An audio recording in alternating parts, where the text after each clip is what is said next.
We're live. Hello. Welcome to the This Is Not Therapy Hour. I am Brandon Tessers, and I am a licensed therapist, but this is not therapy for so very, very many reasons. Um, just me today. Unfortunately, Olivia is under the weather, so wishing her a speedy recovery. And y'all are definitely just me.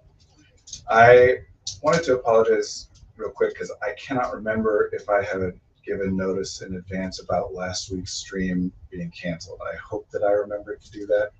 I was out of town with my family last Monday, and I hope I remembered to announce in advance that the stream would not be happening last Monday.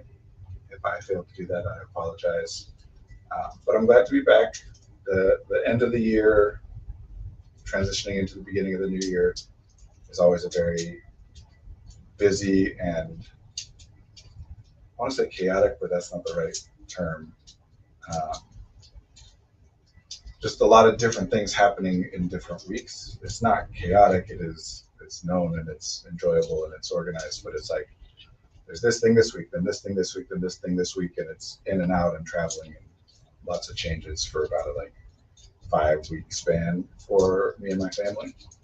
Um, so it's always an interesting experience, enjoyable, and it's always an interesting experience to come out of it at the beginning of each new year with some new thoughts and ideas, having shaken up routines and exploring how to re-engage with things.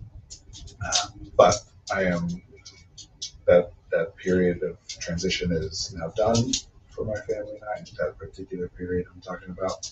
So I am back, and the stream should be every week at the same time, Monday, uh, 1 o'clock to 2 o'clock Central Time.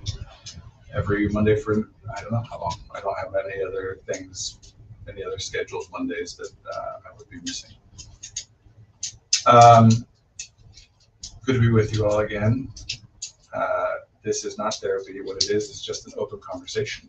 I am here for the next hour to talk to you all, and I will be doing my best to talk about things that I think might be of interest or might be of use to you who are watching this, based on my best guesses about who you are and what you're dealing with, and why you're here and what you're looking for.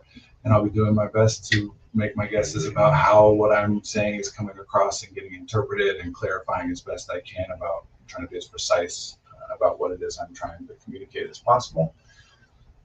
For those of you who are willing and able to communicate back to me in the chat, I very much appreciate that because that gives me more information to make my guesses about who you are and what you're interested in and how you're interpreting what I'm saying so that I can clarify things when I'm communicating them in ways differently than what I intended and so on.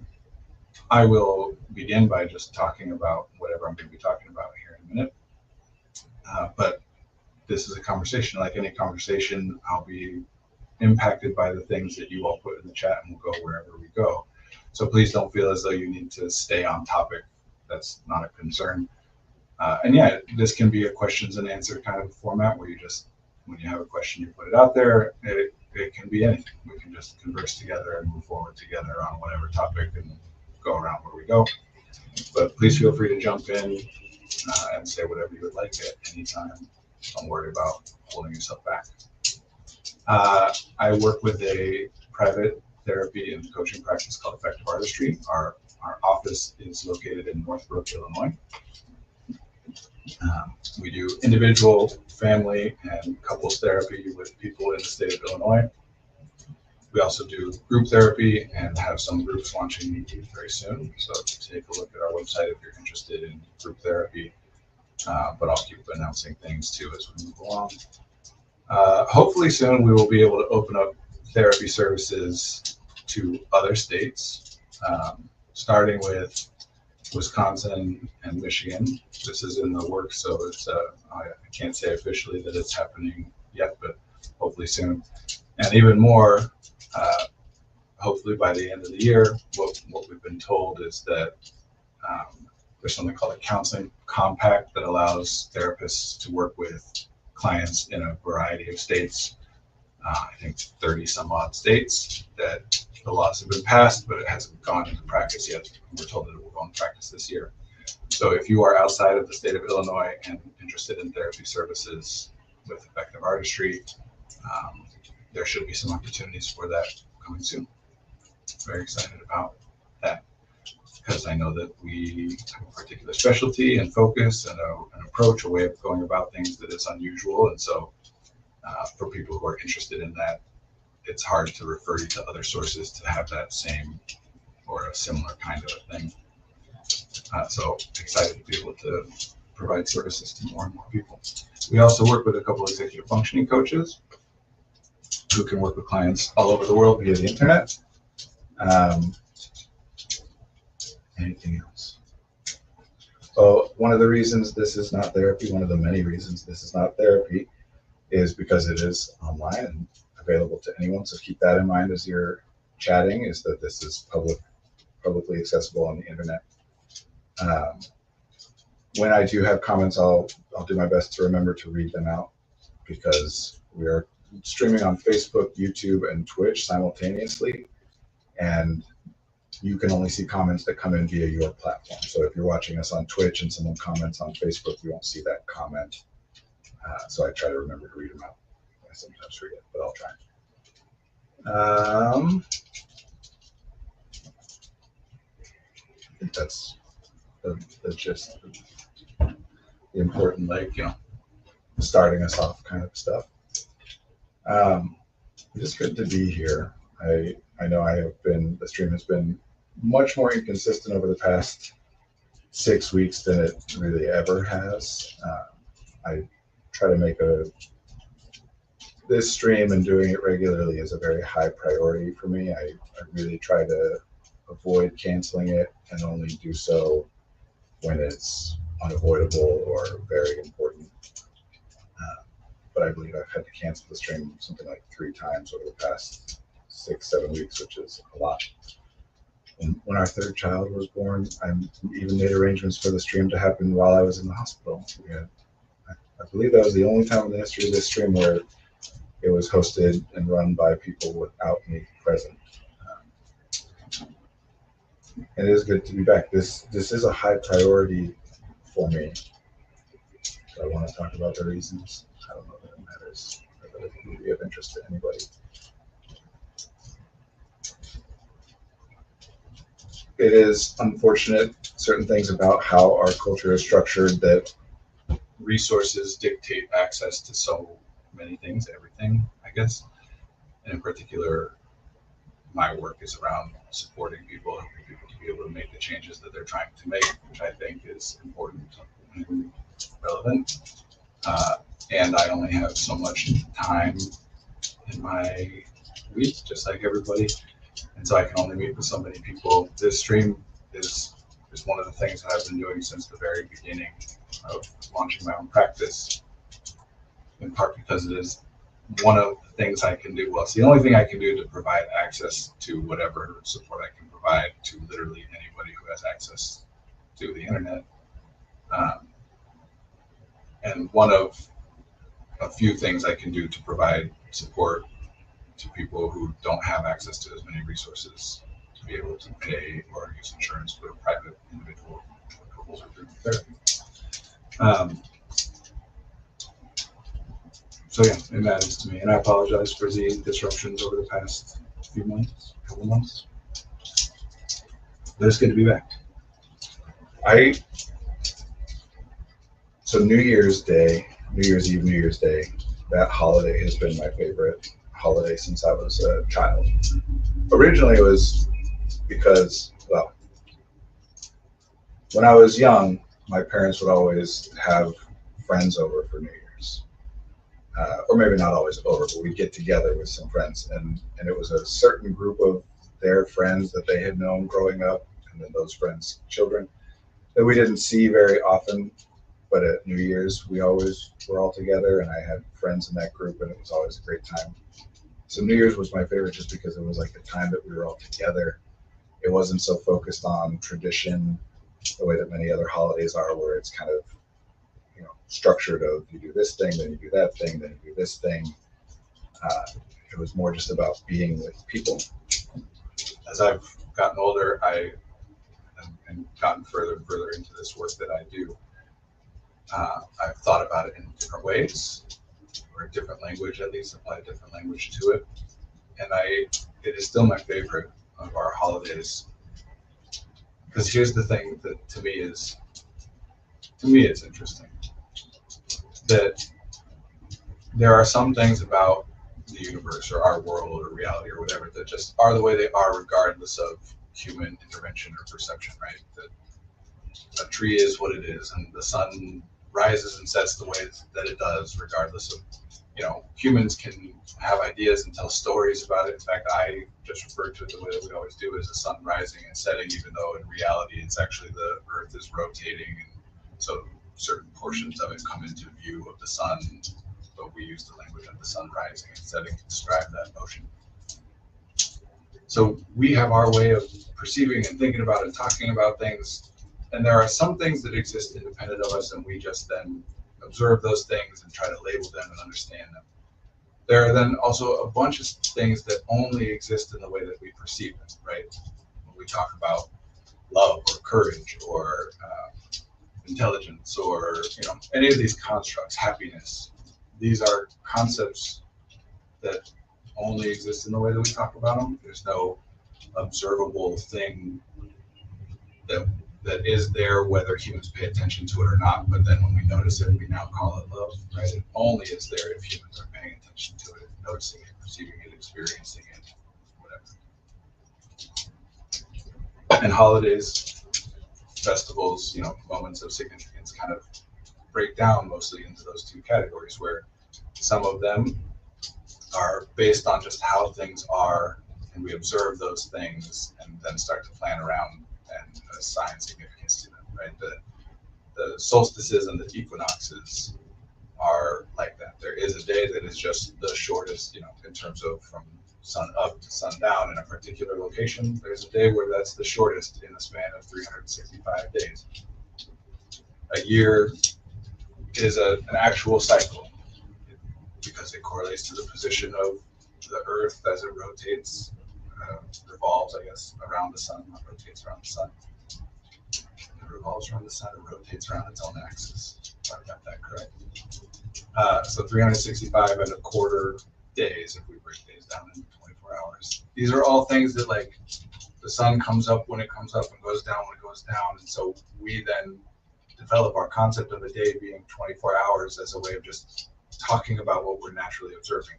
And a year being 365 days as a way to be able to perceive and conceptualize them and more usefully interact with what it is that has happened. If there were no humans around to talk about a year and call it 365 days, it is still the case that those things, like the solstice, would happen every 365 and a quarter days, or however you would talk about that period of time passing, right? So some things are like that, and especially historically, evolutionarily, there's a lot of significance to more sunlight, less sunlight, a lot of significance associated with relatively consistent weather patterns, right? Where certain seasons are colder, certain seasons are warmer, or certain seasons are stormier or wetter or drier.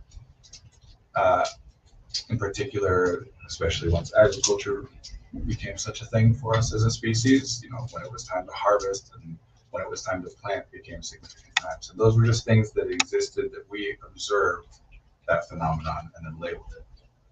And then there are others where it is purely conceptual for us, right? We might have associated with a particular day or time of year or whatever, but the idea of it. So in America, for example, Thanksgiving, that is a time meant to commemorate or set aside for gratitude.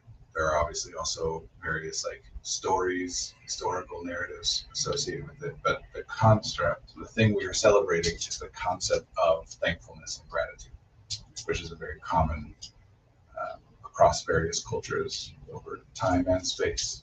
Very common for cultures to set time aside for thankfulness and gratitude. Labor Day in America, but more broadly, the concept of people work and then take a break from that work, and the celebration of festivities is just about a celebration of festivities and a break from work, indulging in rest, relaxation, enjoyment, whatever, which various cultures do differently.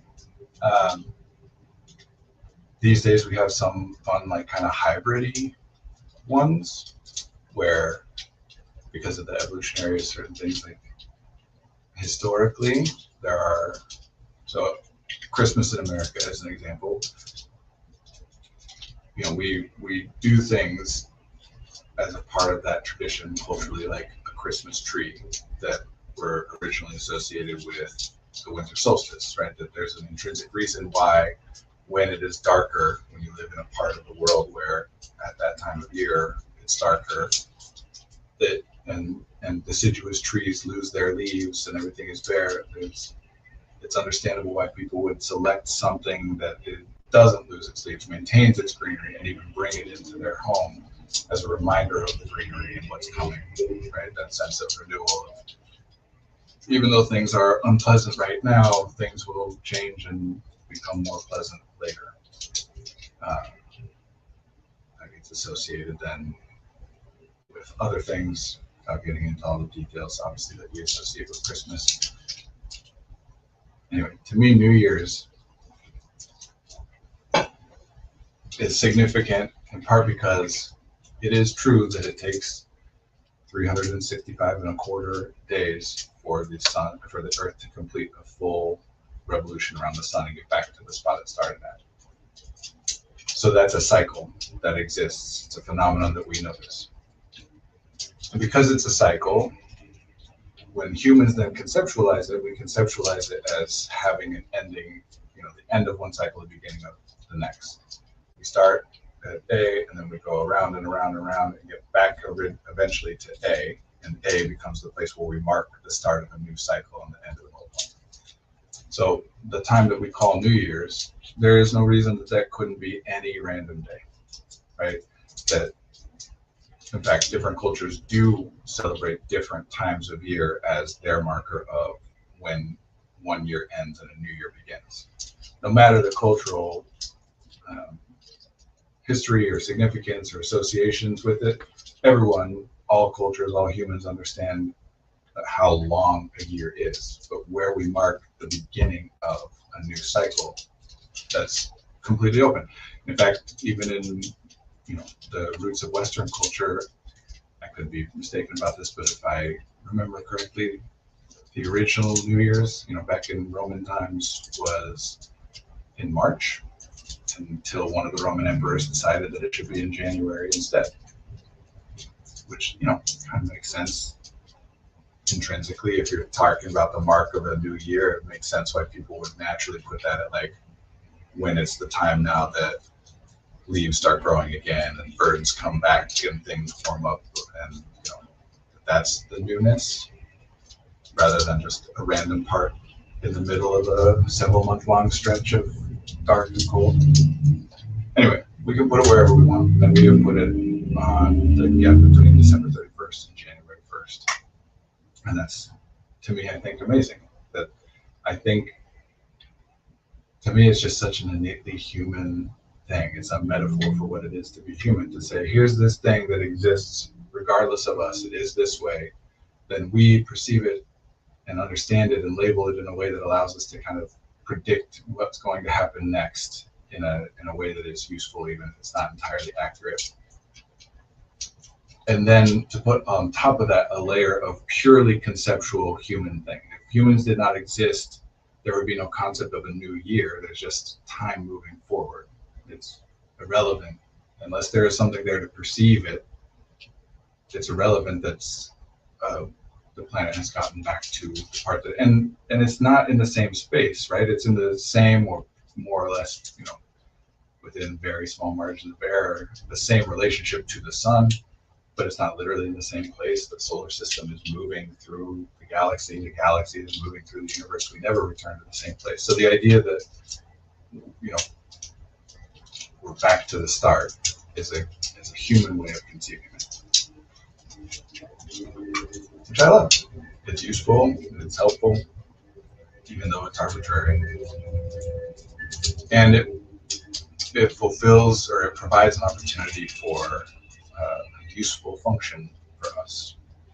It is useful for us to have prompts, reminders maybe, to to check in on things that we don't check in on every day, right? That there are so many things that are relevant to us, so many things that matter. We can't pay attention to all those things all the time. So I was out of town last week and my family just returned home on Saturday. So this experience is fresh in my mind, but any of you who have been away from your home for some length of time, especially, a week or more, and especially if wherever it is that you have gone is significantly different from your home. When you return to your home, you likely notice like smelling your house, right? Which when you're in your home day to day, you don't notice it having any particular smell. When you're gone for a week and then come back, you notice that smell and then quickly stop noticing it again. It's just about how attention works. So going away and coming back, then you notice things, you pay attention to details and perceive things that you don't typically, because it's just not relevant or important or useful to notice those things day to day. So it's useful for us to have prompts to pay attention to things that we aren't paying attention to on a daily basis. And for me, New Year's, and for many people, New Year's is one of those times where it's a review, right? Birthdays can be like this for people as well, which, by the way, is a further example of what I'm talking about with the nature of a new year being arbitrary, because each person also then has their own separate individual new year, where we have this on New Year's or on your birthday or maybe other times for you. We have this prompt to step aside from normal day-to-day activities, take a look back over the previous year or so, review what has happened, think about what you've liked and what you haven't liked and what's different now from how it was a year ago, and then to think about what you want to happen over the next year. We've set resolutions as a specific example of that, but just a reminder of how this all works. And we culturally set this time aside. Like the fact that in the United States, anyway, I don't know how, I imagine this is fairly common around the world, but I can only speak to my own culture, that in America, it's pretty common to stay up till midnight on New Year's, whether or not that's a time that you normally stay up to or not. And that we kind of all set that aside, right? They're like, this is a day where normal habits and routines and patterns of sleep don't apply, and you do it in a different way. Nobody's expecting anything from any, and obviously I'm using an absolute here, people expect things, but broadly, the day after, the morning of January 1st and the day of January 1st, there are very few expectations of people. It's kind of this it's a holiday, right? You take your time, check back in with you in part to rest and recover from having stayed up late the night before. It's kind of this moment outside of normal time and outside of normal life. I personally, by the way, believe that this is part of why so many holidays from various cultures that happen around the time of New Year's become so significant. In America, for example, specifically why there are so many holidays in late December that have become a big deal, even if they weren't originally as big of a deal, right? Hanukkah is a specific example that is not one of the largest or most significant holidays within the culture that celebrates it, but in the broader culture, people talk about and know about Hanukkah a lot more than Yom Kippur, for example. Anyway, because that transition time is this kind of time outside of time, where everybody just gets to have this fuzzy, indistinct, life is almost put on pause in a sense, and you can step back from it and review it from a larger distance, look at a year at a time instead of just the moment to moment of what you're doing, which is a great opportunity, a great prompt. I do this. I know many people do this. If you don't, I encourage you to consider that it might be worth doing, whether you use it on New Year's or not. I do recommend New Year's because of the cultural significance. I'm saying, right, that so many people doing it together at a particular time creates opportunities. to check in with where am I now compared to where I was 1 year ago? Where do I want to be 1 year from now? What are the things that have happened that I've liked and that I'm grateful for and would like to have happen more? What are the things that have been growing that I want to keep growing? What are the things that have been lessening that I want to change and grow more, or continue to lessen or eliminate? Just review, large scale step back review. What is life over the past year? And then think about, what do I want it to be for the next year? And that can include some things about, what do I think it's going to be, making predictions, but I think it's more useful to approach it from what do I want it to be. Today is a day of significance in the United States. There are two significant things happening to me. I care much more about Martin Luther King Day.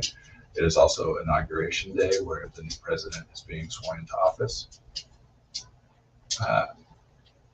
I was talking earlier about different kinds of holidays, and one of those, conceptual holidays is where we commemorate some human thing, whether it's a person or a historical event, and we select like an anniversary or some day to commemorate that, right? Like Martin Luther King Day.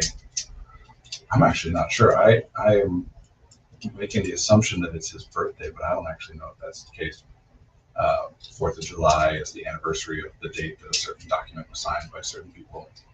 But then there are others like President's Day, which is just a day selected, or Labor Day, Memorial Day. Anyway, something I just learned about. I didn't know this until this year. My wife was explaining this to me. That people have started to, maybe started's not the right word, maybe it's been happening a long time and I just haven't known. But as far as I'm aware, it's like a more recent thing to celebrate Martin Luther King Day more broadly than just being about a commemoration of a great man and the work that he did, and the man himself as a symbol of historical problems and modern ones, and what work has been done to make things better and what work remains to continue to improve things. But on top of all that, just associating it more broadly with the idea of service, which I think is amazing. That is, to some extent, it has become common for people to volunteer to do service work on Martin Luther King Day, which I think is a wonderful way to commemorate the man and his work. But also just a good thing, a beneficial thing to set time aside for. And it makes sense to me why we would set that time, we would associate that with Martin Luther King and his work. I think that's great. I guess, well, no, I'm just thinking out loud. I guess the whole time I've just been thinking out loud, but more aware in this moment, perhaps more self-conscious in this moment about the fact that I'm just thinking my thoughts out loud as they come to me. That is part of what I was talking about at the beginning here, of why this stream is so important to me, and why I think, I don't know how relevant or of interest this is to anybody, but I've gotten feedback over the years about different things about the stream, and certainly I think it is unusual, different from what people would expect a live stream to be. I certainly behave in different ways and emphasize different things than typically would happen in a live stream.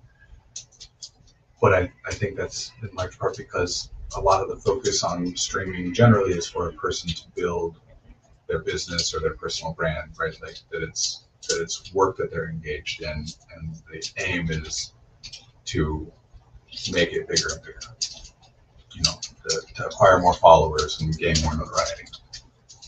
Where this to me is just literally service. It's a tool that allows me to be available and accessible to the largest number of people that I can be, and obviously not the optimal way in terms of like how to do the most specific and individualized and impactful work for any given person, but the way to do that is to meet with some individual person one-on-one, and that's not very accessible, so there are trade-offs. Service. I know many people I think my political leanings are fairly clear, have been made fairly clear over the years. But I think that even if you'd never heard me say anything before, you can just observe me for a moment and get a sense of my vibe and make some guesses about my personal beliefs. And I know many people who are today very focused on the fact that it's Inauguration Day, and in particular, many people who are very focused on trying not to focus on the fact that it is Inauguration Day, which I certainly understand.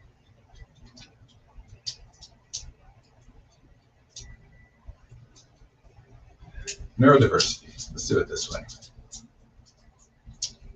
It is unfortunate, even though it's useful, that neurodiversity and neurodivergence, that term, that concept has become associated primarily with certain ways of being, meaning that for most people, when we hear or use the term neurodiversity or neurodivergent, that gets translated to autistic people or autistic and ADHD, or autistic and ADHD and dyslexic and dyspraxic, but some number of identity labels, right? There are a certain number of clinical diagnoses and or what people might refer to as neurotypes.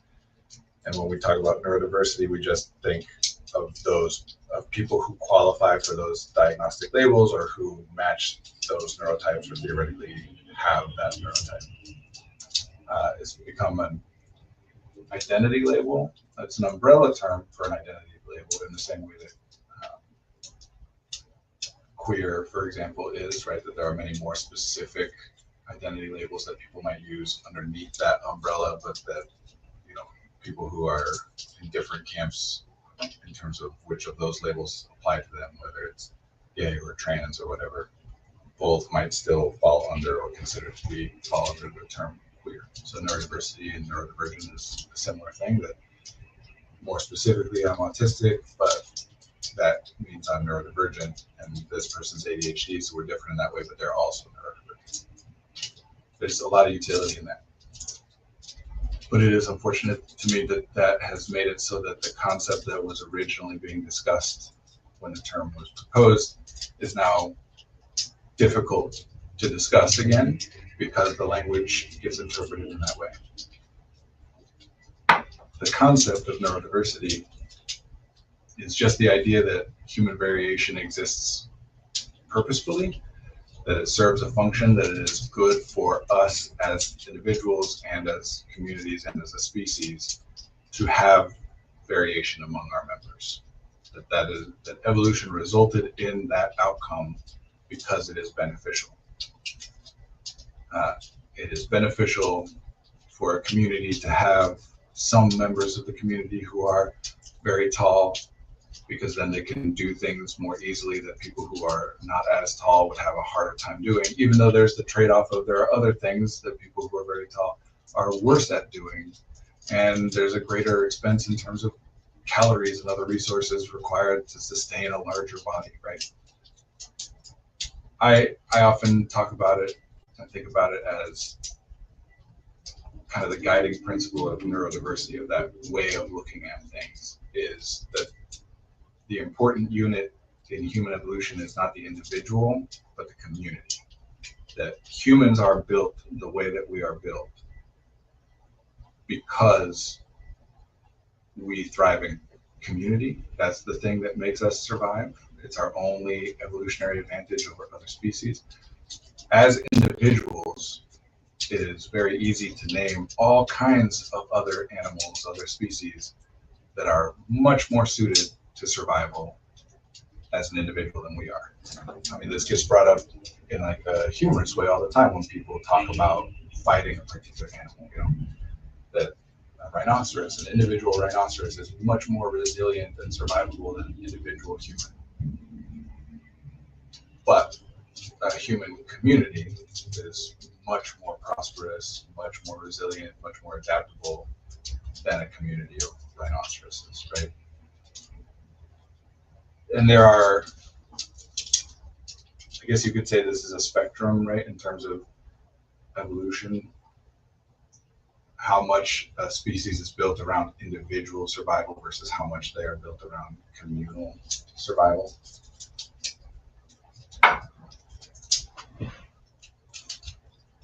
We are built fundamentally. It's not a matter of opinion. You can like it or not like it, but it is in the same way that a person might not like, I'm just picking a random example here, might not like that humans have 2 arms and 2 legs, other than in cases of pathological development or injury or illness. That generally speaking, humans have 2 arms and 2 legs. You can have whatever opinion you want to have about it, but it just is what it is. That's what it is about humans being built for community rather than for individual navigation of the environment. You can like it or not like it. You can try to deny it, but it is just true. You can be the world's biggest proponent of no, each person, each man is an island, and each of us needs to be able to survive and thrive completely on our own. That's just not possible. You can want it to be, but it's not. If nothing else, the language that you are using to communicate that sentiment is language that you got from other people. The sentiment itself is something that is, at the very least, built on ideas and concepts that you got from other people.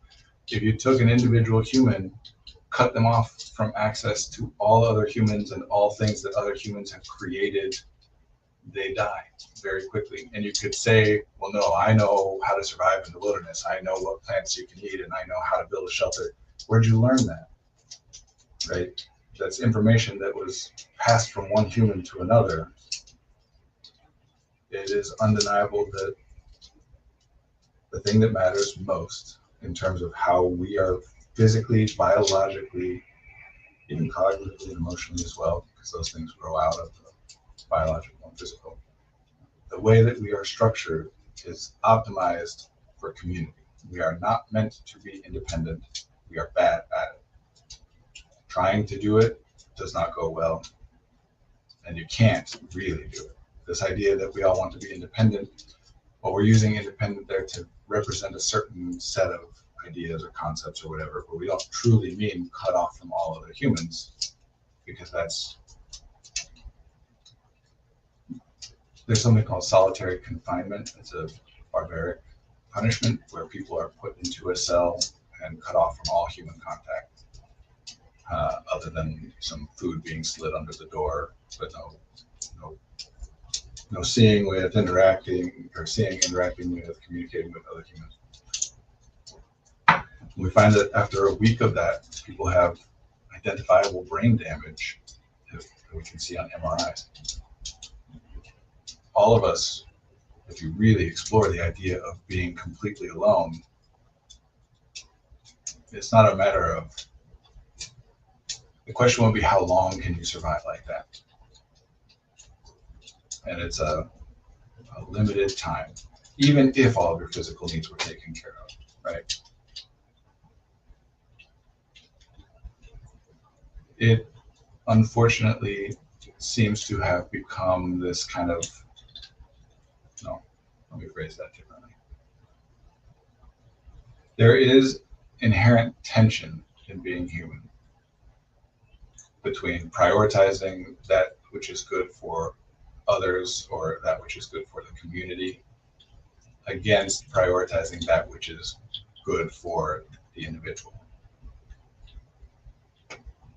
There are fundamental inherent reasons that it's problematic to go too far in either of those directions, right? As an example that is common, that we use very literally but also metaphorically in our culture now, that put on your own mask first, right? That if you don't do the things necessary for you to continue to survive in some measure of comfort, then whatever utility you can be, whatever service or help you can be to somebody else is very limited.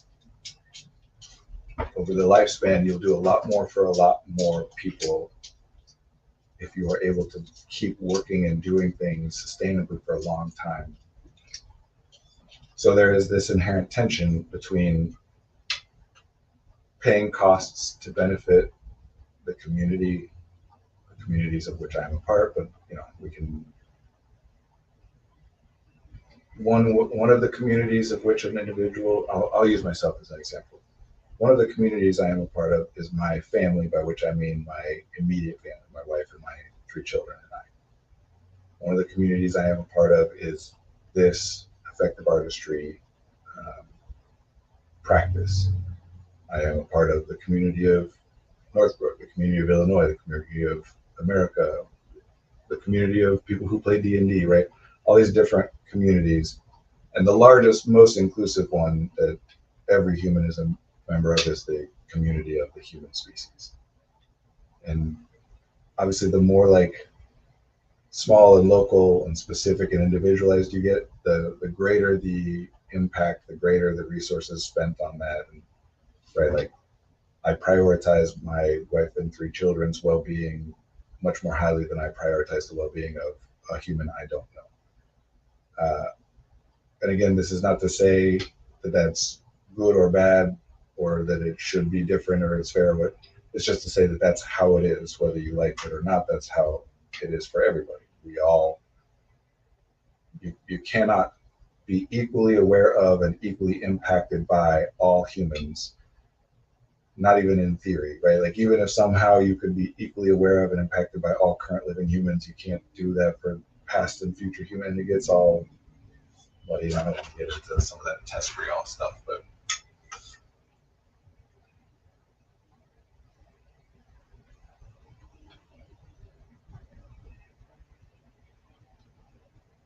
we humans as a species are a generalist species, right? We can accomplish all kinds of different things, and we're aware of that. We in our culture will use phrases like, a very common version of this is to say you can accomplish anything you set your mind to.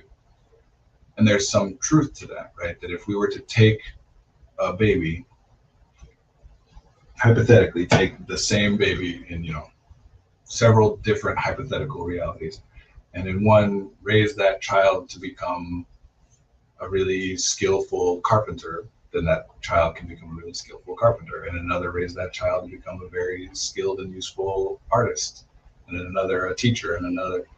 That any given human, the platform that we all have as humans, the body and the genetics and physical reality of who we are, that we are born with, that is that we are composed of or built on top of, is incredibly flexible and adaptable.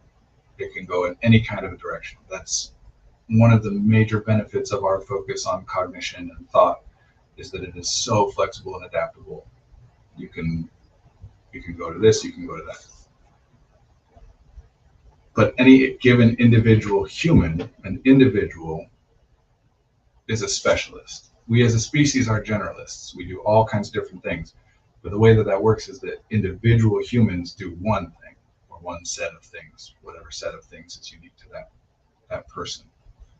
So the idea of you can do anything you set your mind to, there's truth to it in the sense of, if you dedicate and spend enough resources and have access to the right resources and supports and whatever, pick anything that a human is capable of, and more or less any human can become somebody who is capable of that thing if things break right. If we do things right.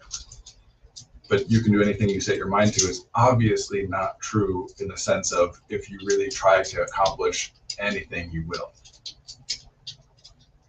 Like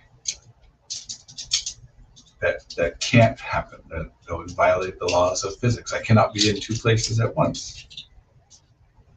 You can do any one thing you set your mind to. This is a comment here. You can do any one thing you set your mind to, but you only get one thing. Yeah, kind of, right? Like, I like that way of phrasing it. It's symbolic and simplified, but yeah. And we have common sayings where we talk about this too. Things like, you're the only you. You are unique. Be the best version of yourself. But again, there's an inherent tension. There's inherent utility in observing other people, coming up with our models, our mental models of whether it's specific individual people or people by and large or specific groups of people, and comparing ourselves to our understandings or our models of those things, because that's part of how we learn. That's part of how we assess what we are well suited to or poorly suited to. So there's downsides to that as well, especially if you have some misunderstandings about the utility of this. So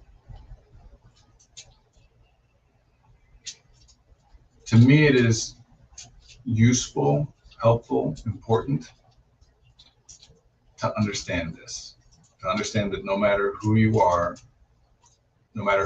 thinking of, that they are like all other humans in certain ways. And one of those ways is that we are built to function in community. What that community looks like, what specifically you do within it, the benefits you get, I mean, those things change, but none of us is structured in a way to survive independently. And we have developed, of course, I'm going to say a thing that I don't know to be true. It's just a saying that I have heard, and I think it's accurate, but I don't know. I have heard that in certain languages of indigenous people who live in like Arctic regions, that there will be several different words for what many of us would just refer to as snow, because there are different types of snow. The idea there being that if snow is something that is very highly relevant to you, then it's both logical and inevitable and useful that you are able to conceptualize that snow in more precise and specific ways and communicate with others about snow in more precise and specific ways than to just call it all snow. Because you interact with a certain kind of snow, something that I would refer to as like good packing snow is different than snow that I would say is like has melted and frozen over. I'm using that example to make the point that the language we use about things, it is in part dictated by our experiences and what is relevant and useful to have language for, and then in turn dictates our experiences. Once we have language for something, we are then able to distinguish that in a different and more precise way than other things. So humans, we have developed a lot of different language, a lot of different concepts and constructs and ideas to be able to conceptualize and pay attention to and discuss how we interact with one another, how one human interacts with one other human, but how one other human interacts with all humans generally, or a group or a community, right? All these terms, relationships, love, community, support, service, I don't know, I could go on and on and on. Governance, dominance, right? Like all of these are just things about, we're talking about how humans interact with and impact other humans. I mean, the entire field, well, I guess you wouldn't call it a field, but all fields that you would consider soft sciences are all some version of talking about how humans conceptualize and interact with other humans to some extent. There's so much there, so much of value. And of course, that does result in people who have different ideas and different opinions about how to go about these things. Certainly people who use different language, sometimes even when people have the same fundamental understanding, but then use different language to conceptualize and communicate about that in a way that causes people to then think that they have opposed viewpoints when they don't, or to eventually become people who have opposed viewpoints when the original concept was the same. There's a comment here. Another example was of the value of learning multiple languages. Polyglots have an enhanced ability to communicate effectively even in one's native language. I believe that for sure. So much of what I do, just in how I navigate the world, but also in my work and how I approach these things, obviously has to do with language and specificity and precision. I can kind of break it down this way, that everyone, myself, everyone, has words that we use that we aren't exactly cognitively or conceptually clear on the meaning that we attach to that word. Because language is learned through observation and mimicry, right? Not just initially, although definitely initially. Babies learn language by copying the language of people around them. But even as we go on, so as an example, just the first one that popped in my head is that I or somebody might use the word doting to say like, oh, he dotes on his daughter, right? He's a very doting father. And then if you were to ask me or anybody, what exactly does doting mean? Well, I kind of just mean like caring, attentive, very focused or has a high priority on making that person happy. But I just have to do my best to kind of make it up there, right? In another way, if I were to say, if I were to try to describe a mother in the same way, I probably wouldn't say she's a doting mother. I'd say she's a very attentive mother, a very caring mother. Because certain words just get attached to other words through mimicry. A common example is if I ask you what does ADHD stand for, and some people don't know that, but if you do know, you'd say attention deficit hyperactivity disorder. You would never ever say attention deficit hyperactivity disease. If you said that or if somebody else said that, immediately it would be like, no, that's not right. But if I or anyone was to ask you, why disorder, not disease? What does disorder mean that is different from what disease means? Generally, nobody can answer that, right? I obviously, and there are some of us who can answer that because it's relevant to the specific work that we do. But otherwise, no, just I can say that like a certain kind of skiing is a slalom. Could I tell you what makes something a slalom? No, no idea. I've just heard slalom associated with skiing, just downhill. Like I could be wrong about this. That's kind of the point, right? I would not call cross country skiing a slalom. I don't even know if slalom is something that you can do as a verb. They're slaloming. I don't think so. I think it's like a type of course or a type of activity that someone does. It's a noun. I want to come up with more like common examples of this.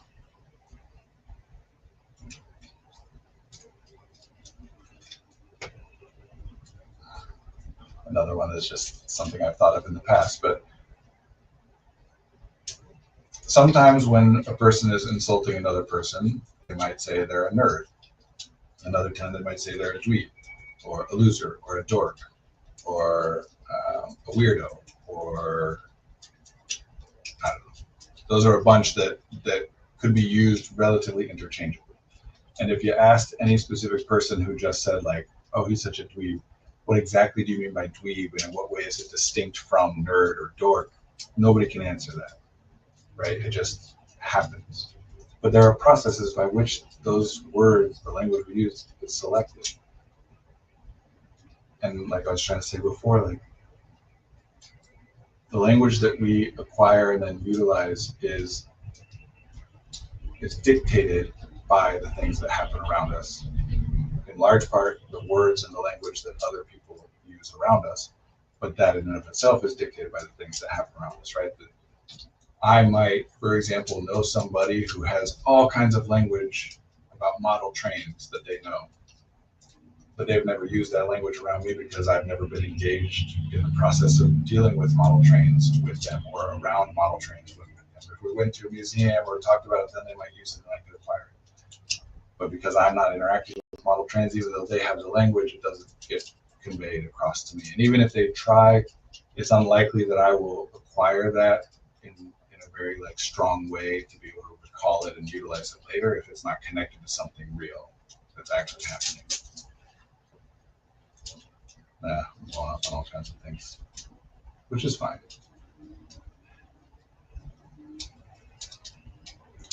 I don't know that I have a point. I kind of rarely have a point I'm trying to get at, or at least rarely can identify what point I'm trying to get at. I'm just thinking a lot in this moment during this past half hour or so about community and service and I don't know, it feels meaningful and important to me in this moment. It seems meaningful or important or potentially useful to me in this moment to try to focus on how intrinsic that is for all of us, that this is separate from a concept of loneliness, right? We can all feel lonely. That's an emotional experience that we have to feel lonely. You can feel lonely even when you're in a crowded room of people, right? And the point there is that that feeling, that experience of loneliness and isolation is impactful. It is important. It is valid. It is worth taking into consideration.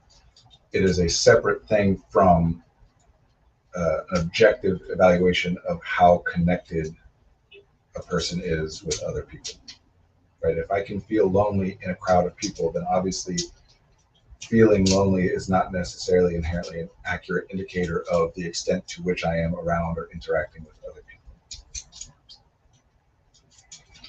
Some of the times that each of us have experienced that are the loneliest are when we're interacting with someone that we love and are very close with, right? That somebody can say something or do something that, whether it's intended in a particular way, gets interpreted in a particular way, and all of a sudden you feel so alone, like, oh, this person doesn't understand. And if even they don't understand, then nobody does. One of the four universal existential fears is the fear of isolation, that deep knowledge that every human has that we are fundamentally unknowable to other humans and other humans are fundamentally unknowable to us, and we just do our best.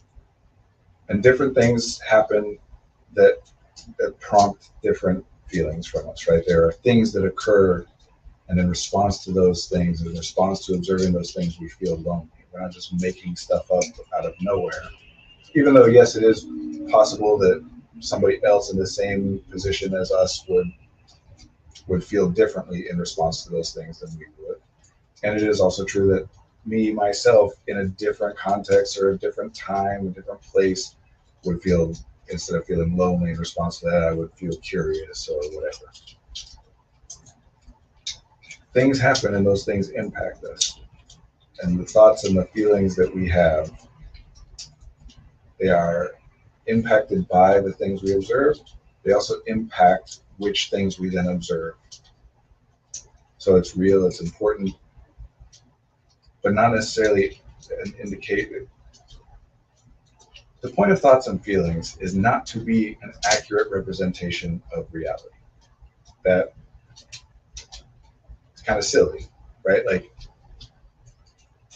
if the benefit of emotions, we all have the ability to feel emotions. We have systems within us, whatever those systems are, that have been developed over however long of evolutionary period, and that our individual bodies put resources, nutrients, and calories towards developing and maintaining and activating and using. And as a result of those systems, we can then feel happy or sad or whatever emotion you're feeling. It is obviously important and useful to be able to feel those things. Same with thoughts. It's important and useful to be able to think things.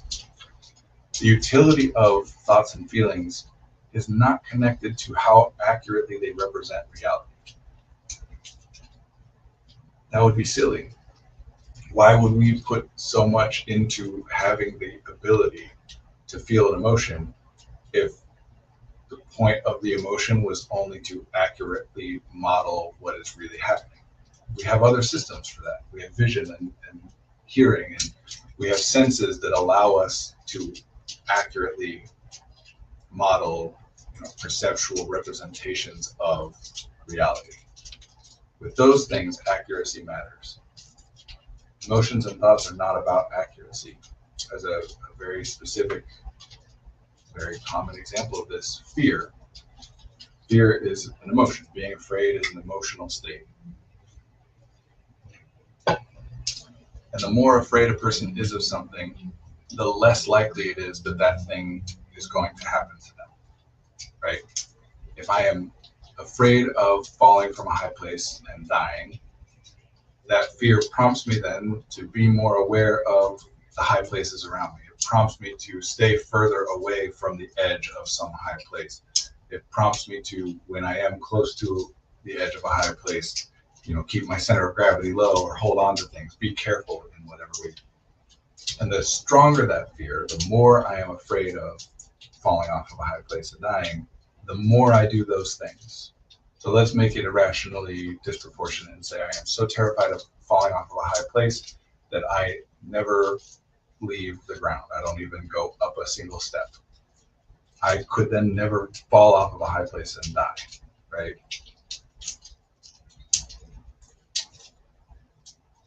If we take it to the furthest extreme the other way, if I have absolutely no fear, then I would theoretically not even really notice whether or not I am near a high ledge that I could fall off, and therefore I'm much more likely to fall off of that. I'm less careful and whatever.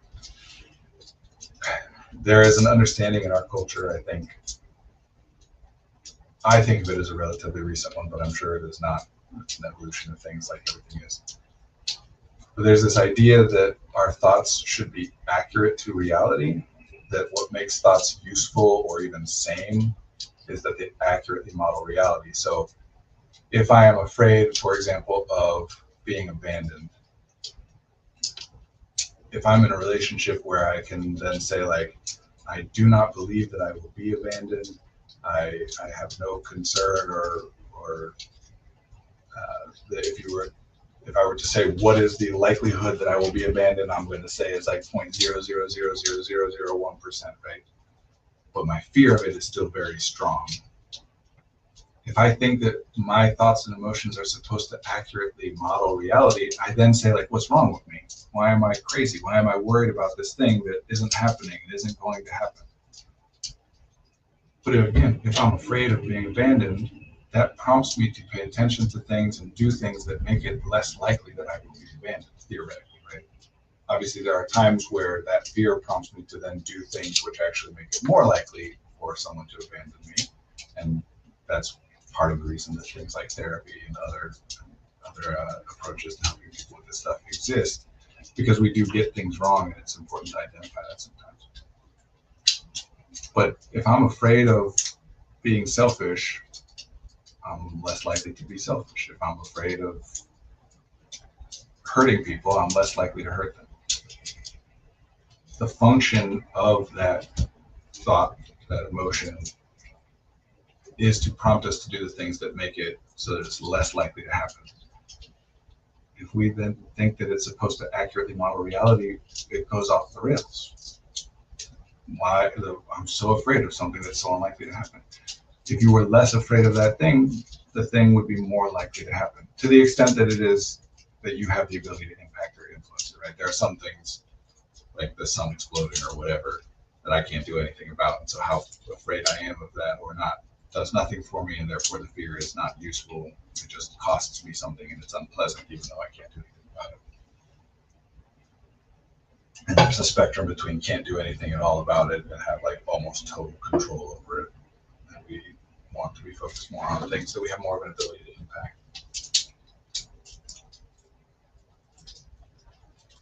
Feelings are important. Thoughts are important. It is not important that they accurately model reality. And today is a day that many people I know are afraid or upset or sad or anxious, thinking about what things might happen later. And while unpleasant emotions are unpleasant and unpleasant thoughts are unpleasant to experience, that doesn't mean that they're not useful. It can still be useful. In fact, theoretically, most of the time it is useful. Because by thinking about what things that might happen that you don't want to happen, it prompts you to think about what things you can do in order to make it less likely that those things happen. And I guess, especially today of all days, I would encourage people to think of things through that lens. Control is a bad way to think about this. Control is a binary. Things are in your control or out of your control. And that's very rarely relevant to the things that we're thinking about. Things that are truly beyond our ability to impact are things that we generally don't think about or notice very much because there's no utility in that. Influence, I think, is the more useful way to think. To what extent can I influence this thing? what influence do I have here? And there are certainly times where the thing I am concerned about is something that any realistic assessment of my ability to influence it is microscopic, vanishingly small. That doesn't mean it's nothing. It also doesn't mean that it's worth pouring your resources into what little things you can do to influence that, as opposed to what other things you might be able to influence more greatly. We're assessing this all the time. But being able to understand fear and anxiety through that lens of it is useful for me to think about what might happen and how it might go in ways that I don't want it to, because it prompts me to think about what I can do, what influence I have in order to try and change things to be the way that I would want them to go, is useful, even if it's unpleasant. I think that there are likely a lot of us today that are feeling lonely. Certainly I can say that on election day, or the day after, I suppose, night of, day after, I was feeling very lonely and isolated, because it seems like there's so many people who disagree with me. Does that change the reality, right? Like, whatever people thought before that moment and my becoming aware of it is what people already thought. My shift to feeling lonelier was not about a shift in reality, but about a shift in my way of perceiving it, the information I had access to. And again, useful, even though it's unpleasant. But back to community. There are reasons that we think about and put more of our resources towards, or care about, if you want to say, the people to whom we are closest and interact the most. That's where our influence is the greatest. The further away you get from, as you get to people and places and institutions that you interact with very rarely or not at all, or only in very distant and small ways, your ability to influence things decreases.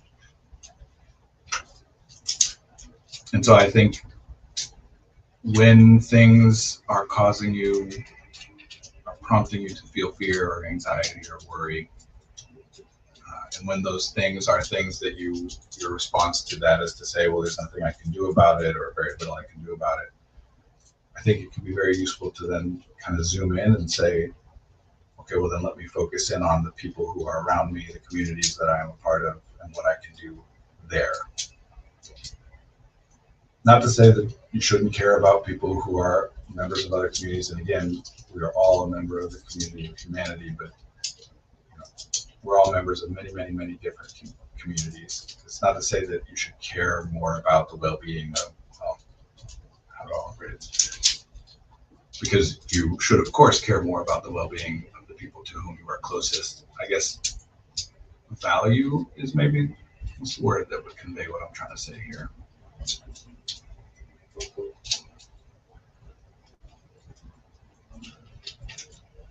Care more in the sense of how many resources you expend in being aware of and considering and taking action.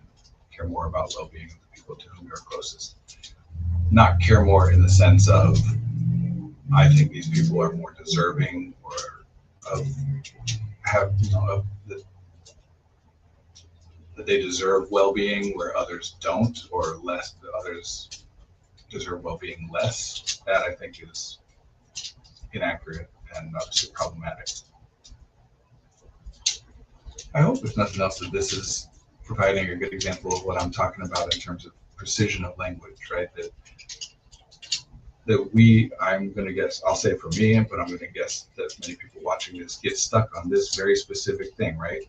Where I care more about my wife and children and their well-being and what happens to them than I do about strangers and people I don't know. That's just inevitable. It makes sense. There's nothing wrong or problematic, or at least there's nothing that could even theoretically be done, even if you did think that there was something wrong or problematic with that. If you shifted your focus to other people, then just those people would be the people who you're spending more resources on, right? But we can't have an equal expenditure of resources to everybody. So that part just happens, and we know that, and we're okay with that. But when we think of it through the lens of, like, I care more about my family than I do about strangers, sometimes we parse that phrase to mean, like, I don't believe that other people also deserve good things, or I believe that the people about whom I care the most deserve good things more so than other people do. And then that can come up against our sense of fairness and justice, and that's not right. Everybody matters, and everybody deserves good things, and so we get stuck sometimes where we feel guilty about caring more about our loved ones than strangers, and other times we don't. And a lot of that just comes down to having a difficult time parsing, separating out the two different kinds of snow.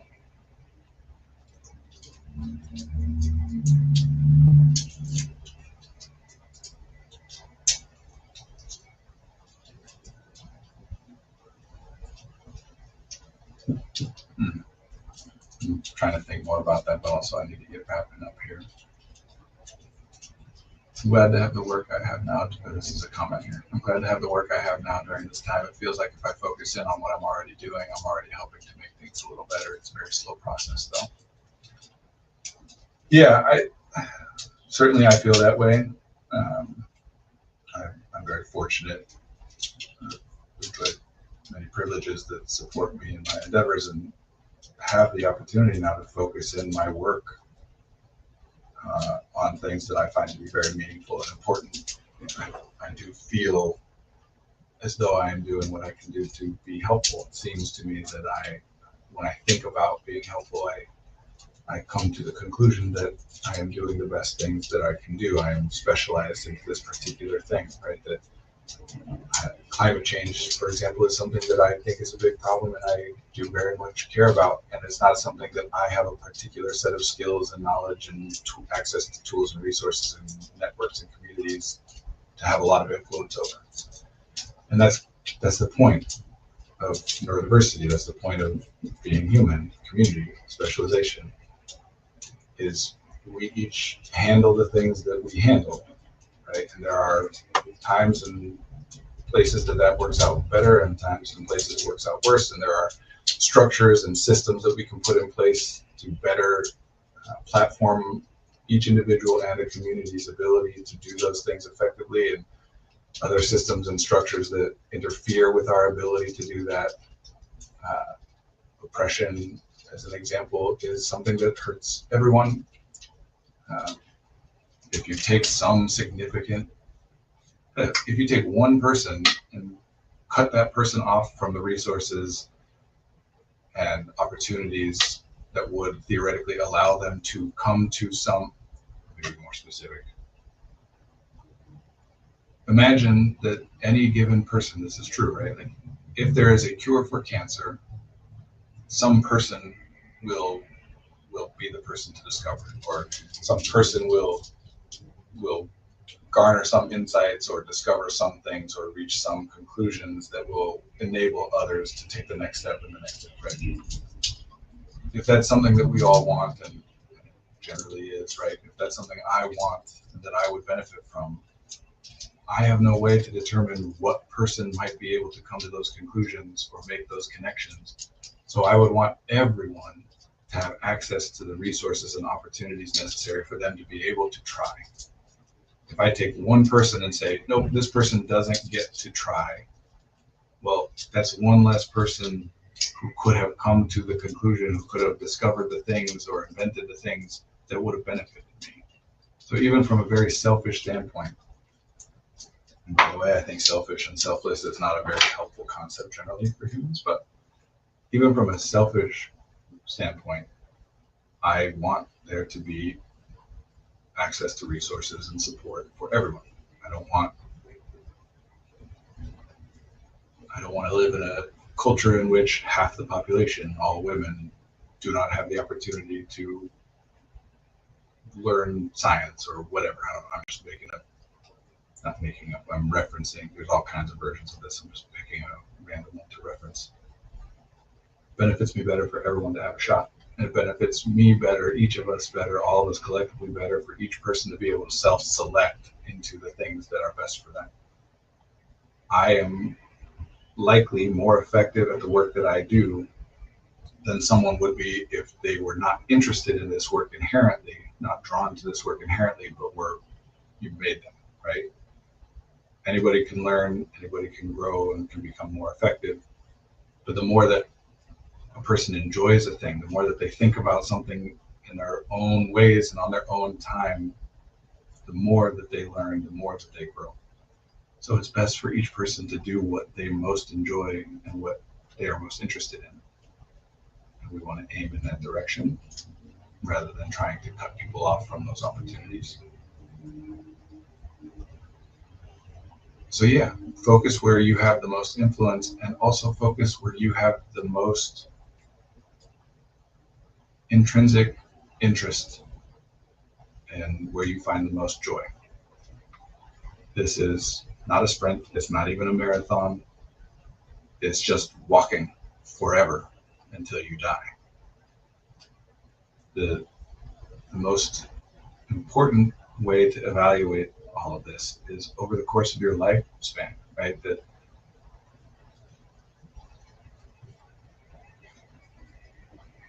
if we are trying to optimize, if we're trying to take some non-specific, a theoretical, a hypothetical human and say, we want this person to do the most, to provide the most value possible to the world and all humans, then we would want that person to live as long as possible and engage in whatever it is that they are engaged in as much as possible over the course of that time, which means we want them to be sustainable and we want them to be engaged in things that they genuinely enjoy and they'll accomplish.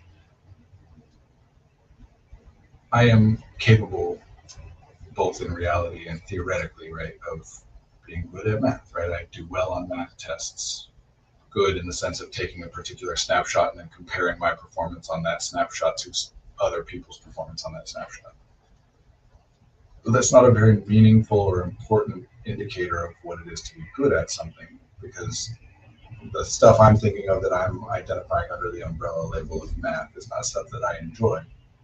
And therefore, I would be very inefficient in spending my resources there. Even though I'm capable of it, it would be more costly for me, or at least I would spend more resources per unit of value that's generated by that expenditure than I am at doing the work that I do.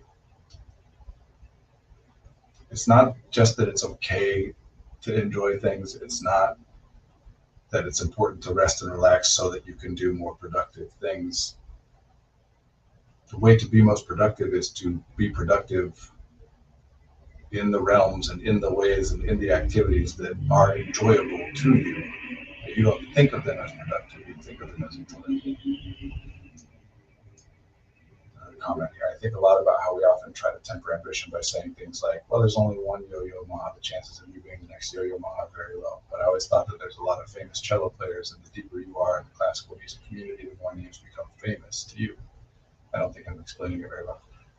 I can respond to how I'm interpreting it, and then you can tell me whether I'm understanding you, and if so, you're explaining it well enough for me to understand it. If not, you can clarify.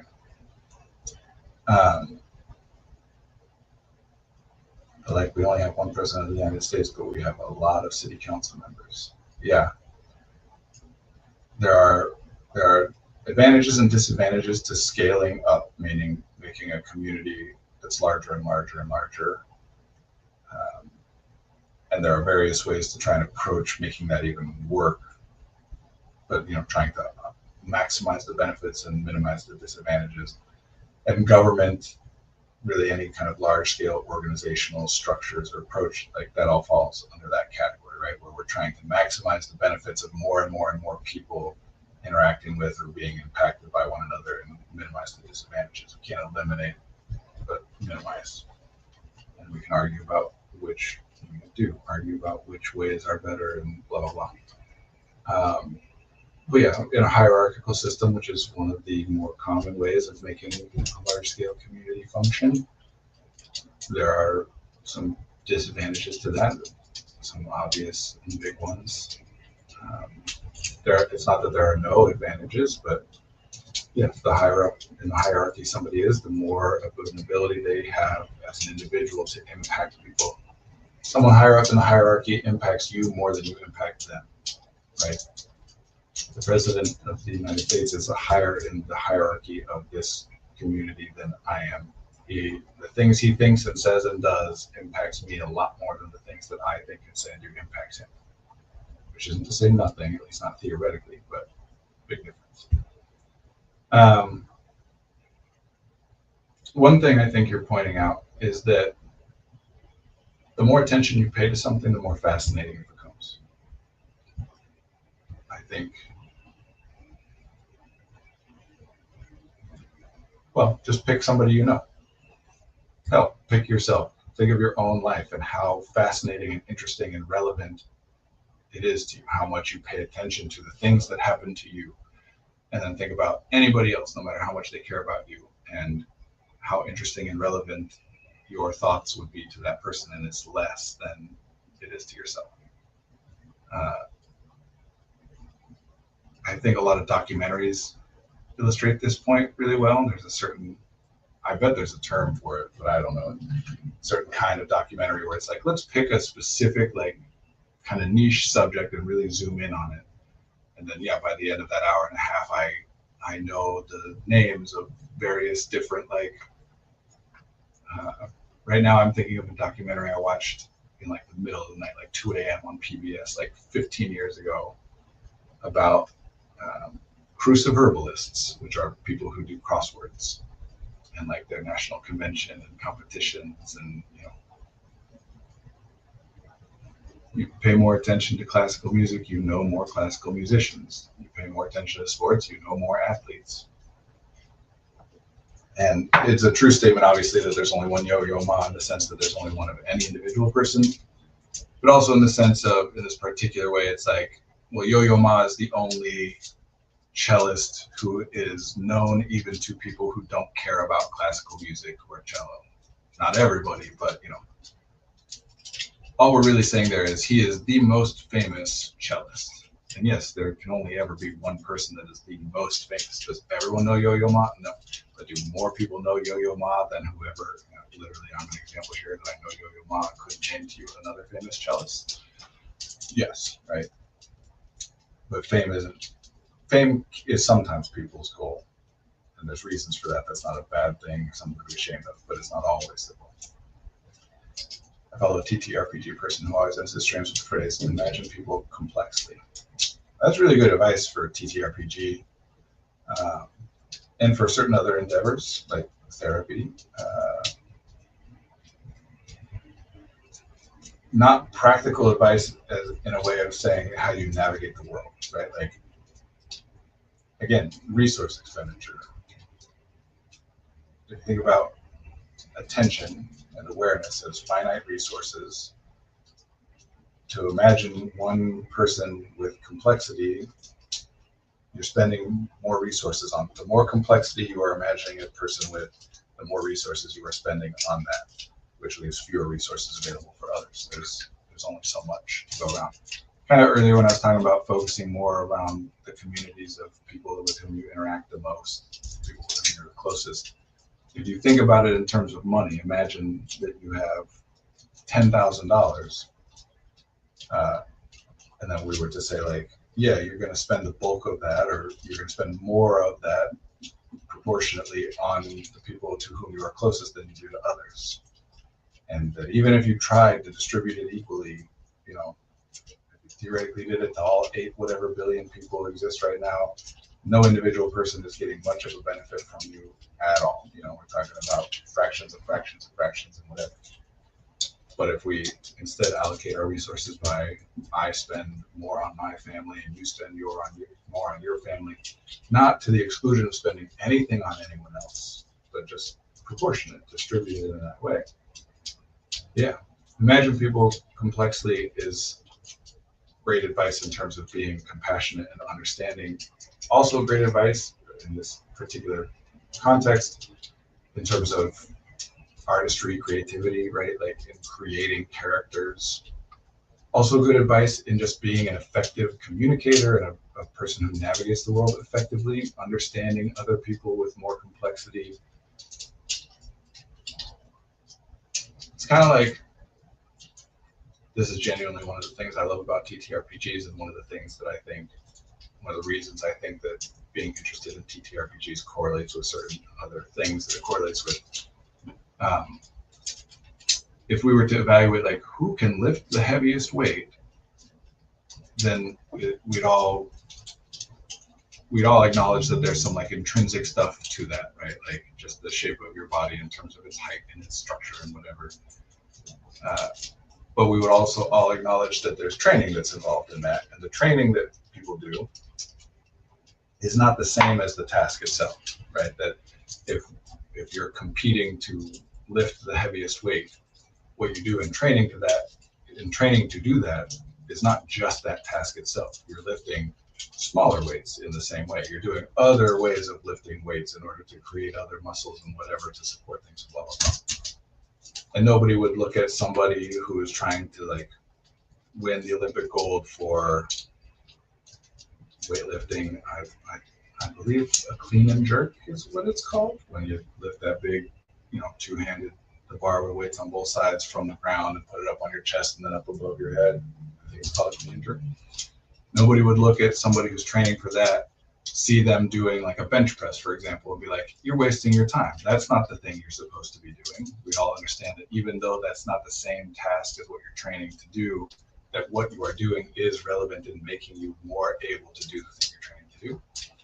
Yet playing TTRPGs or just imagining people more complexly in whatever way you do contributes to your ability to communicate with, understand, interact with other people in terms of you getting more of what you want, which isn't a bad thing, because the people who are most successful at that are also people who understand that the way you accomplish that is by helping other people to have what they want. That's the point of community. I do this, you do that.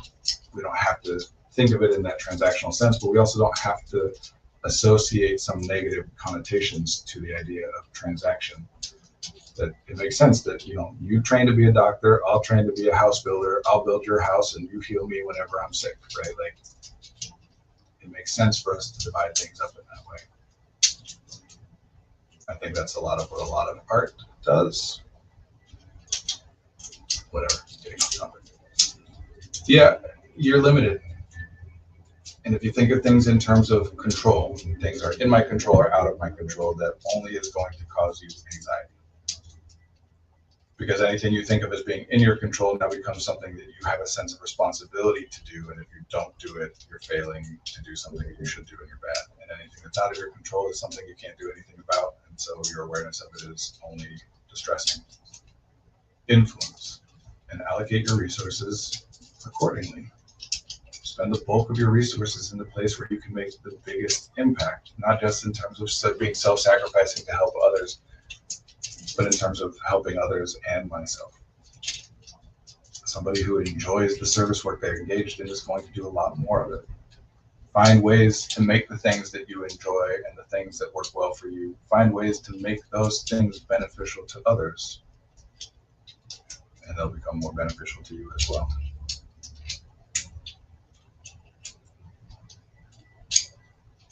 The phrase, you have to grow where you're planted, just popped in my mind, but I don't know the usage of that phrase well enough. That phrase might be used to convey something differently than what I'm thinking. But what I'm thinking is you are who you are and you are where you are. And those things are concepts, and they're concepts that can change, and the reality of them can change. But right now, and in any given moment, what's real is what's real. And you, in the next moment, can do the set of things that you can do. And in the moment after that, you can do the set of things you can do in that moment. And the further you project into the future, the larger the possibilities of things that you could do. But it doesn't really matter if you project into what you could accomplish 20 years from now, if that leaves you in a place where you don't do anything now. Bit by bit. What is the old saying? Culture grows great when old men plant trees and shade they know they're going to see. Something like that. You talk about it's lazy. Do what you can do. Just trust that other people will build on it when they build on it. It's not all up to you. I'm trying to get better at outsourcing things so I don't have to become an expert at everything. But it's hard when like I feel like I have to learn more about cars so I know when the mechanic is recommending more work that is necessary. It takes a lot of time and work to find a mechanic you can work with and trust, and therapist and doctor, et cetera, et cetera. For sure, it is. It does. And I will say that acquiring and organizing and utilizing knowledge effectively is a skill set. It's a skill set that all humans have to some extent, but some people specialize in it more than others because knowledge is abstract and it has particular uses. But there's a reason we have this kind of stereotype of book smarts versus street smarts and think of them almost as like opposed. The more book smart someone is, the less street smart they are, right? It doesn't actually necessarily work out that way one-to-one, but in general trends, there's some truth to that because acquiring and utilizing abstract information via language is a skill set. It's an activity, and engaging in that activity makes you be able to benefit more from continuing to engage in that activity. And acquiring information via direct observation and experience is a separate activity. Anyway, I get what you're saying in that example. It makes sense. Also, there are other ways to navigate that same problem, right? Theoretically, being able to read people better would allow you to determine if the person is recommending more than is necessary, even if you don't know about cars. Having access to networks and people who can support you in finding someone and vouching for someone might help you to be able to solve that problem. Lots of ways to go about solving that. And another one of my favorite sayings is that it's funny, it just popped into my head and I realized I haven't really said this much in like years. I used to say it all the time. To a person with a hammer, every problem looks like a nail, right?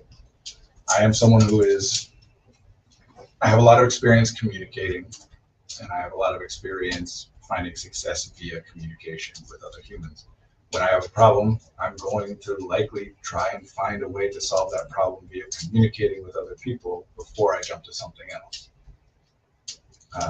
If I'm a person who has a lot of experience acquiring and utilizing abstract information and knowledge, then I'm going to look for ways to utilize that in order to solve a problem. And there's nothing wrong with that, even though sometimes that does mean I'm going to be trying to solve a problem via a method that doesn't work to solve that problem. There are some things that no matter how much you understand or how much knowledge you have, it doesn't solve the issue. So yeah, I mean, you're using the tactic that works best for you. This is a lot of what we mean by intelligent, and we can group people up as intelligent people the way we describe it in our culture. A lot of what we're talking about is people who have spent a lot of their resources and therefore have a lot of experience with acquiring and utilizing abstract information, knowledge, in order to solve problems. And spending resources on that, those are resources you didn't spend on solving that problem via experience or whatever, however you want to divide it up.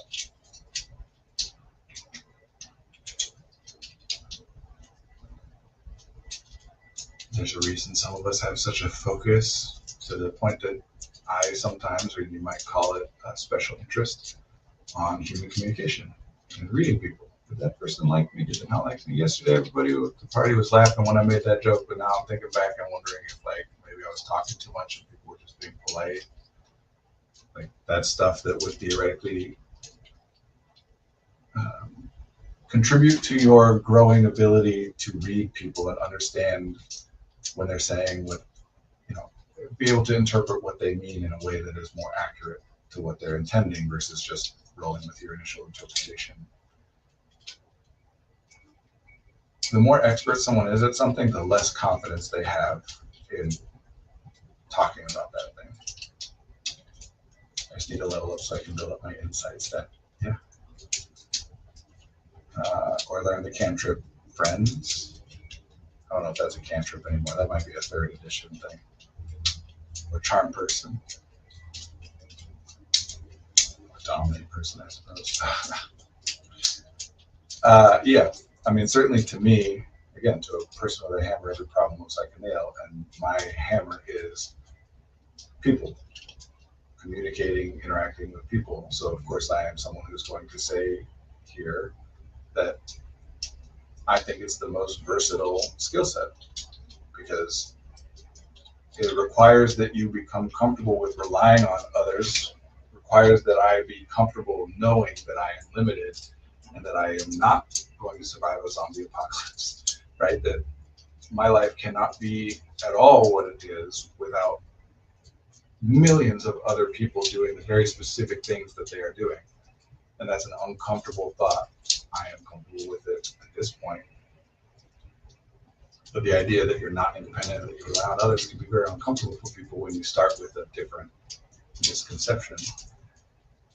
Friends is a cantrip. It lasts for a minute and the target becomes hostile to you afterwards when they realize you're done with the spell.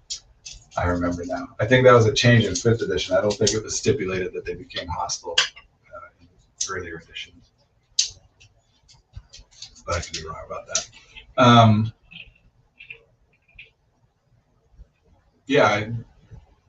There is no tool more adaptable than other humans.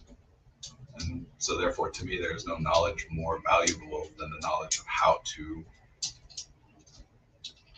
encounter, meet, communicate with, interact with, utilize, support, help, and be helped by other humans.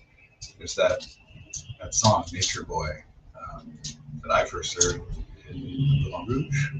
It's a Nat King Cole song. He didn't write it, but he was the first one to record it, I think. That ends with the line, "The greatest thing you'll ever learn is just to love and be loved in return," or "The greatest God is love."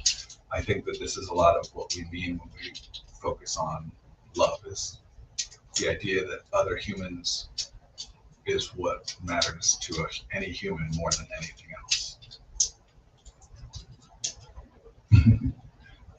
I played a character with a little wisdom mod once, and it was so uncomfortable. And then there was a boy. Anyway, I really do got to get going. But I am glad to be here with you. I appreciate Past Insider, and my father was one of our commenters as well. I appreciate you chatting with me and spending time with me. Maybe someday I'll get better at, no, maybe not, maybe it's not a thing to get better at, but I don't feel like there's a point that I can encapsulate, like, it is done now, which is, I think, part of the reason I have such a hard time ending, because I don't aim at, like, here's the thing I'm going to accomplish, then I accomplish it and done. I just, the longer we interact, the better for me, and hopefully for you. But yeah, good to be here. I will be back next Monday, same time, 1 p.m. to 2 p.m. theoretically Central Time. Good to be with you all. Be well. Spend your resources where it makes the most sense for you.